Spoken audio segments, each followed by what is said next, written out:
ನಮಸ್ತೆ, V S ಕಿಚನ್ಗೆ ಸ್ವಾಗತ. ಇವತ್ತು ನಾನೊಂದು ಮಸಾಲೆ ಮಜ್ಜಿಗೆ ಮಾಡೋದು ಹೇಳ್ಕೊಡ್ತಾ ಇದ್ದೀನಿ. ಅದಕ್ಕೆ ಏನೇನು ಬೇಕು ಅಂತ ಹೇಳ್ತೀನಿ.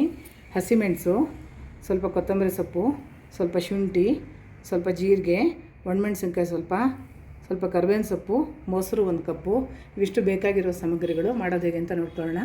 ಮೊದಲಿಗೆ ಚಿಕ್ಕ ಜಾರಿಗೆ ಒಂದು 1/4 ಇಂಚಷ್ಟು ಶುಂಠಿ ಹಾಕ್ಕೋಬೇಕು, ಜಾಸ್ತಿ ಹಾಕ್ಕೋಬಾರ್ದು.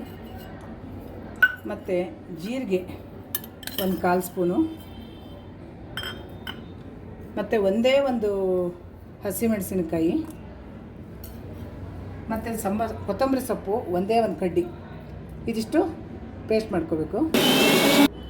ಈಗ ರುಚಿಗೆ ತಕ್ಕಷ್ಟು ಉಪ್ಪು ಹಾಕ್ಕೊಳ್ತಾ ಇದ್ದೀನಿ.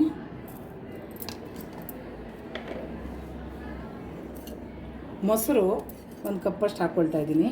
ಈ ರುಬ್ಬಿರೋ ಪೇಸ್ಟ್ ಇದರಲ್ಲೇ ಇದೆ, ಅದಕ್ಕೆ ಇದೆಲ್ಲ ಹಾಕ್ಕೋಬೇಕು. ಇದನ್ನು ಈಗ ಸ್ವಲ್ಪ ನೀರು ಹಾಕಿ ಬ್ಲೆಂಡ್ ಮಾಡ್ಕೊಂಬರ್ತೀನಿ. ಈಗ ಇದು ಬ್ಲೆಂಡ್ ಮಾಡ್ಕೊಂಡಿದ್ದೀನಿ.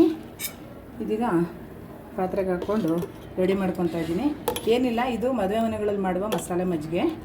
ಬೇಸಿಗೆಗೆ ಚೆನ್ನಾಗಿರುತ್ತೆ ಮಾಡಿಕೊಂಡ್ರೆ. ಸ್ವಲ್ಪ ಕೊತ್ತಂಬರಿ ಸೊಪ್ಪು ಮೇಲೆ ಹೀಗೆ ಉದುರಿಸ್ಕೋಬೇಕು. ಸ್ವಲ್ಪ ಕರಿಬೇವಿನ ಸೊಪ್ಪು ಹಾಗೆ ಹಸಿನೇ ಸಣ್ಣ ಕಟ್ ಮಾಡಿ ಹಾಕ್ಕೊಂಡಿದ್ದೀನಿ. ಈಗ ಒಂದು ಒಗ್ಗರಣೆ ಹಾಕ್ಕೋಬೇಕು.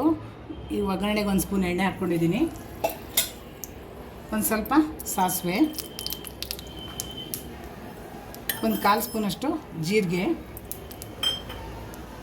1/4 ಸ್ಪೂನು ಉದ್ದಿನಬೇಳೆ, 4 ರಿಂದ 5 ಒಣಮೆಣಸಿನ್ಕಾಯಿ ಮುರ್ಕೊಂಡಿದ್ದೀನಿ, ಮುರಿದು ಹಾಕಬೇಕು. ಈಗ ಒಂದು ಸ್ವಲ್ಪ ಹಿಂಗೆ ಹಾಕ್ಕೋಬೇಕು. ಒಂದು 1/4 ಸ್ಪೂನಷ್ಟು, ಒಂದು ಚಿಟಿಕೆ ಆದರೂ ಪರವಾಗಿಲ್ಲ, 1/4 ಸ್ಪೂನ್ ಆದರೂ ಪರವಾಗಿಲ್ಲ. ಈಗ ಈ ಒಗ್ಗರಣೆ ಒಂಚೂರು ಕೆಂಪಾದರೆ ಸಾಕು. ಇದನ್ನೀಗ ಮಜ್ಜಿಗೆಗೆ ಹಾಕ್ಕೊಳ್ತೀನಿ. ಈಗ ಈ ಒಗ್ಗರಣೆನ ಈ ಮಾಡಿದ ಮಜ್ಜಿಗೆಗೆ ಹಾಕ್ತಾಯಿದ್ದೀನಿ. ಇದು ಹಾಕೋದ್ರಿಂದ ಚೆನ್ನಾಗಿರುತ್ತೆ. ಈಗ ಫಂಕ್ಷನ್ಗಳಲ್ಲಿ, ಮದುವೆ ಮನೆಗಳಲ್ಲಿ ಮಾಡೋವಂಥ ಮಸಾಲೆ ಮಜ್ಜಿಗೆ ಈಗ ರೆಡಿಯಾಗಿದೆ. ಈಗ ಈ ಮಸಾಲೆ ಮಜ್ಜಿಗೆ ರೆಡಿಯಾಗಿದೆ.